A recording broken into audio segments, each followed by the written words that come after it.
حضرت حسین رضی اللہ تعالیٰ عنہ نے ان دنوں میں جو وہاں گزرے جتنے بھی کوفی آئے ہوئے تھے نا، اکثر و بیشتر تو کوفے کے لوگ تھے، ان سے کہا کہ میں خود نہیں آیا، تم نے مجھے بلایا تھا، اے فلاں ابن فلاں کیا تم نے مجھے خط نہیں لکھا تھا کہ آؤ، اے فلاں ابن فلاں کیا تم نے مجھے پیغام نہیں بھیجا تھا کہ یہاں تشریف لائیے، اور دیکھو میرے پاس تمہارے خطوط موجود ہیں۔ وہ ایک تھیلا جس میں کہ خطوط ہے وہ ملا کے میدان میں رکھ دی۔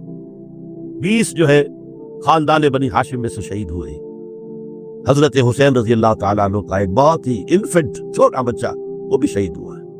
باقی سب مرد، تمام مرد سوائے ایک حضرت حسین کے بیٹے حضرت علی بن حسین زین العابدین کہلائے بعد میں، وہ بیمار تھے، وہ جنگ میں حصہ نہیں لے سکتے تھے، وہ بچ گئے صرف۔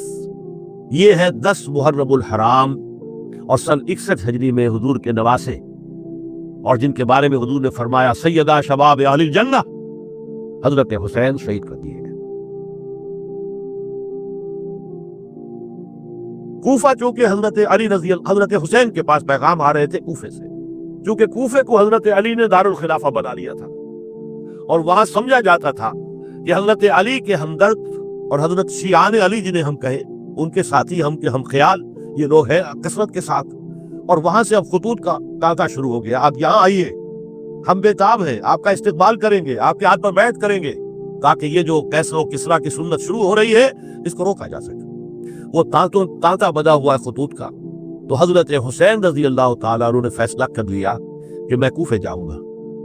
حضرت زبیر روکتے رہ گئے کہ نہیں، کوفیوں پر اعتماد نہ کیجیے، یہ زبانی کلامی ساتھ دیتے ہیں، جب ڈنڈا چلتا ہے تو پھر یہ ہٹ جاتے ہیں میدان سے۔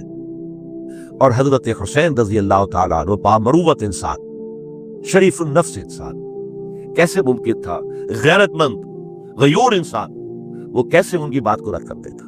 لہذا اچھا چلو چلتے ہیں کوفے کی طرف۔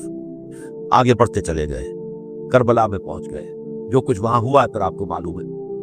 اس میں یہ بات ہے، پہلے 1000 کا لشکر بھیجا تھا عبید اللہ ابن زیاد نے، اس پر حضرت حسین رضی اللہ تعالیٰ عنہ نے جو باتیں کہیں وہ کچھ اثر انداز ہو گئی۔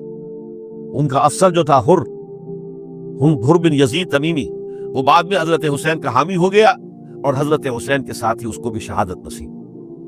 پھر دوسرے کو بھیجا عمرو بن سعد بھی ایک بڑی عظیم شخصیت کے کا بیٹا تھا، حضرت سعد ابن ابی وقاص جو فاتح ایران تھے، اور جن کو غزوہ احد کے موقع پر حضور نے فرمایا تھا کہ اے سعد تیر چلاؤ، میرے ماں باپ تم پر قربان۔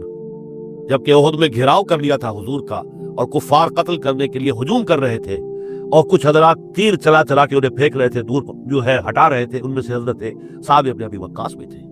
پھر وہ فاتح ایران تھے، اسی لیے گورنر بن گئے تھے ایران کے۔ سعد جو ہے ان کا بیٹے، یہ عمرو جو ہے یہ اب ایک بڑے صوبے کا گورنر بھی تھا، اس وقت 4000 آدمی دے کر بھیجا، وہ بھی نرمی کرتا رہا، اس نے کوئی تشدد نہیں کیا، اس کے اندر بہرحال اپنے عظیم باپ کے خون کا کچھ اثر تھا۔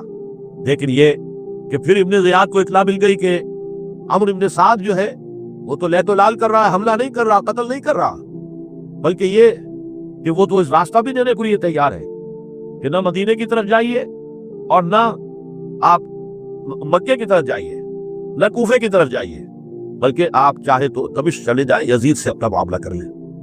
اس پر ابن زیاد نے پھر وہاں سے خط لکھا ہے، میں نے تمہیں اس کام کے لیے بھیجا تھا، میں نے تمہیں حکم دیا تھا حسین سے میری بیعت لو، یعنی میری بیعت کے ذریعے یزید کی بیعت لو، اور اسے پکڑ کر لا کر میرے سامنے پیش کرو۔ لہذا پھر اس نے ایک بہت خوخار شخص کو زیادہ فوج دے کر بھیجا ہے، اور وہ جو ہے اس نے آ کر جو ہے سمر دے، پھر اس نے فیصلہ کن معاملہ کیا۔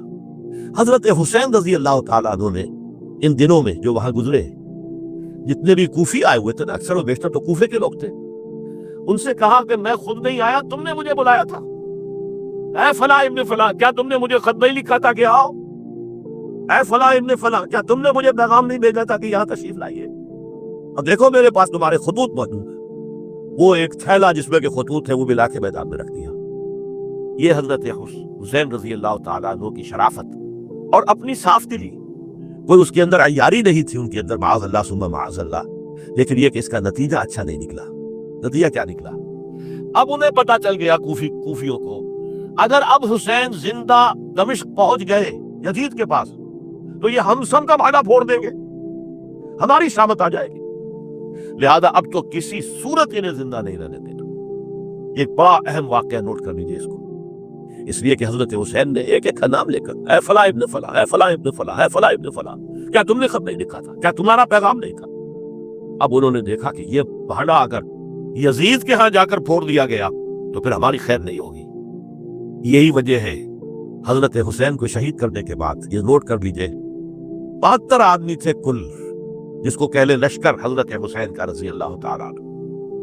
ان میں سے 20 خاندان بنی ہاشم کے چشم و چراغ تھے، وہ بڑی بہادری سے لڑے، بڑی بہادری سے لڑے، ایک ایک نے لڑ کر جان دی ہے، بہت سو کو مارا ہے۔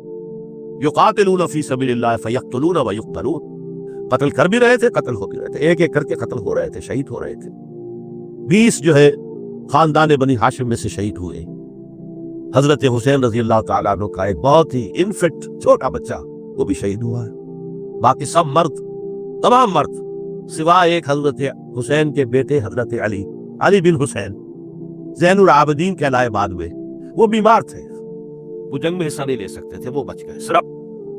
اچھا، حضرت حسین شہید ہو گئے، یہ ہے 10 محرم الحرام سن 61 ہجری۔ کیا مطلب ہے؟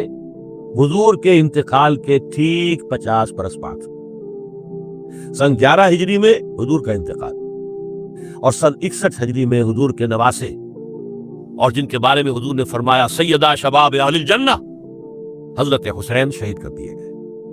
اور اس کے بعد اس لشکر نے خیموں کو آگ لگا دی۔ یہاں نکتہ سمجھ لیجیے، آگ کیوں لگائی؟ انہیں معلوم تھا ہمارے خلاف ڈاکومنٹری پروف موجود ہے وہاں پر، وہ ہمارے خطوط کے تھیلے وہاں موجود ہیں، اگر وہ باقی رہ گئے تو ہماری شامت آ جائے گی، ہمیں کون بچائے گا؟ تاکہ وہ ریکارڈ جو ہے ان کا وہ تلف ہو جائے، سارے خطوط جو ہیں وہ جل جائیں، تاکہ ان کے خلاف ثبوت باقی نہ رہے۔ یہ عظیم سانحہ کربلا ہے۔